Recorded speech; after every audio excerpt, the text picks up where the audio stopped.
وہ کیا کسی شاعر نے کہا تھا کہ دیکھا ہے میں نے شہر میں کوڑے کے ڈھیر پر دو بچے لڑ رہے تھے فقط ایک بیر پر، اور گندم امیر شہر کی ہوتی رہی خراب، بیٹی مگر غریب کی فاقوں سے مر گئی۔ اور اللہ نے آپ کو دولت سے نوازا، دولت وہاں دو جہاں دولت لٹانے سے رب راضی ہوتا ہے، اس کی رحمتیں برستی ہیں۔ ہمارے گجرانوالہ دھلا چوک پہ ایک بوڑھا دن دہاڑے آٹے کا تھیلا اٹھا کے دوڑ لگاتا ہے، نحیف تھا، 2 قدم چلا کے لوگوں نے پکڑا اور خوب زد و کوب کیا، اور بعد میں سوال کیا کہ بوڑھے یہ جرت کیوں کی؟ تو وہ بوڑھا رونے لگا، وہ کہتا ہے 1 ہفتہ ہو گیا مجھے اس چوک میں آ کے کھڑا ہوتا ہوں مزدوری کے لیے، اور مجھے بوڑھا سمجھ کے لوگ چھوڑ کے چلے جاتے ہیں، ہفتہ ہو گیا بچے بھوک سے مر رہے ہیں، آج ان کی بھوک دیکھی نہیں گئی تو چوری پہ وہ آمادہ ہوا، اور دولت یہاں لٹاؤ۔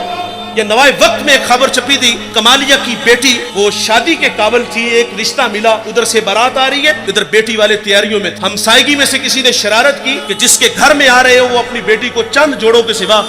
اور کچھ بھی نہیں دے سکتا، بارات وہیں سے واپس چلی گئی تھی۔ بتاؤ اس بیٹی کے دل پہ جو کچوکے اور زخم لگے تھے اس کا مداوع کس نے کرنا تھا؟ اور اللہ نے آپ کو دولت سے نوازا ہے، غریبوں کی بیواؤں کی بیٹیاں گھروں میں بوڑھی ہو رہی ہیں، تم کتوں کی لڑائی پہ پیسے لٹا رہے ہو، تم ہجڑوں پہ دولت لٹا رہے ہو۔ اگر دولت لٹانے کا شوق ہے تو معاشرے میں پھیلے ہوئے دکھ دیکھو،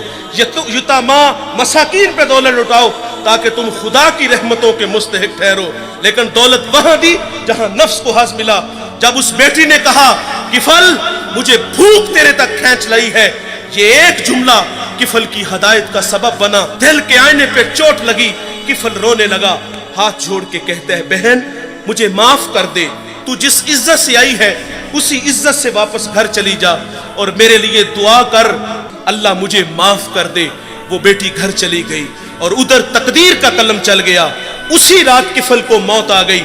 صبح ہوئی تو زمانے نے کفل کی دیوار پہ یہ لکھا ہوا پڑا تھا کہ اللہ نے کفل کو معاف کر دیا ہے۔ وہ معاف کر کے راضی ہوتا ہے۔ بھائی کوئی بندہ مرنے سے پہلے آ جائے ہاتھ جوڑ کے کہہ دے کہ یا اللہ آج کے بعد گناہ نہیں کروں گا، یہ اس کا وعدہ ہے کہ جو میری چوکھٹ پہ 2 آنسو لے آتا ہے میں اس کے گناہ کو لوہے محفوظ سے مٹا دیتا ہوں۔